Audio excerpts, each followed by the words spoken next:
ನಮಸ್ಕಾರ, ನೀವು ನೋಡ್ತಾ ಇದ್ದೀರಾ ನ್ಯೂಸ್ ಫಸ್ಟ್ ಲೈವ್. ನಾನು ಸಬಾ ಹಕೀಂ. ಪ್ರಮುಖ ಸುದ್ದಿಗಳನ್ನು ನೋಡೋಣ. ಮೊದಲಿಗೆ ಹೆಡ್ಲೈನ್ಸ್.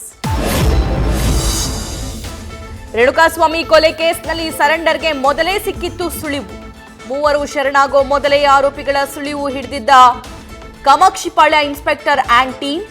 ಶವ ಎಸೆದ ಜಾಗದಲ್ಲಿ ಸಿಸಿಟಿವಿ, ಟವರ್ ಡಂಪ್ನಲ್ಲಿ ಸಿಕ್ಕಿತ್ತು ಕಾರ್ನ ಮಾಹಿತಿ.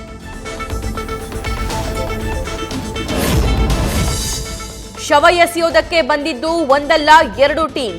ಪೊಲೀಸರ ತನಿಖೆ ವೇಳೆ ಹೊಸ ಅಂಶಗಳ ಪತ್ತೆ. ಸ್ಕಾರ್ಪಿಯೋ ಕಾರಲ್ಲಿ ಕಾರ್ತಿಕ್, ನಿಖಿಲ್, ರಾಘು. ರೆಡ್ ಜೀಪ್ನಲ್ಲಿ ವಿನಯ್, ಪ್ರದೂಷ್, ನಾಗರಾಜ್ ಫಾಲೋ ಮಾಡಿದ್ದು ಬಯಲಿಗೆ. ರೇಣುಕಾಸ್ವಾಮಿ ಮೊಬೈಲ್ ಪತ್ತೆಯಾಗದ ಹಿನ್ನೆಲೆ ಡ್ಯೂಪ್ಲಿಕೇಟ್ ಸಿಮ್ ಖರೀದಿ. ಇನ್ಸ್ಟಾಗ್ರಾಂ ಖಾತೆಯ ರಿಟ್ರೀವ್ಗೆ ಪೊಲೀಸರ ಯತ್ನ. ಪವಿತ್ರ ಗೌಡಗೆ ಮೆಸೇಜ್ ಮಾಡಿದ್ದ ಮಾಹಿತಿ ಕಲೆ ಹಾಕಲು ಸಿದ್ಧತೆ.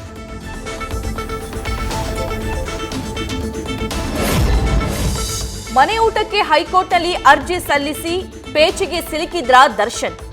ತಪ್ಪು ಕಾನೂನು ಕ್ರಮ ಅನುಸರಿಸಿದ್ದ ನಟನ ಪರ ವಕೀಲರು.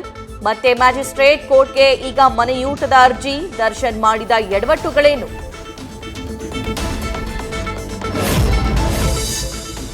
ಸಂಜಯ್ ದತ್ರಂತೆ ದರ್ಶನ್ಗೂ ಸಿಗುತ್ತಾ ಅವಕಾಶ? ಜೈಲಿಂದ ಬಂದು ಶೂಟಿಂಗ್ನಲ್ಲಿ ಭಾಗಿಯಾಗಬಹುದಾ? ದರ್ಶನ್ ಅಭಿಮಾನಿಗಳ ಪ್ರಶ್ನೆಗೆ ನ್ಯೂಸ್ ಫಸ್ಟ್ನಲ್ಲಿ ಉತ್ತರ.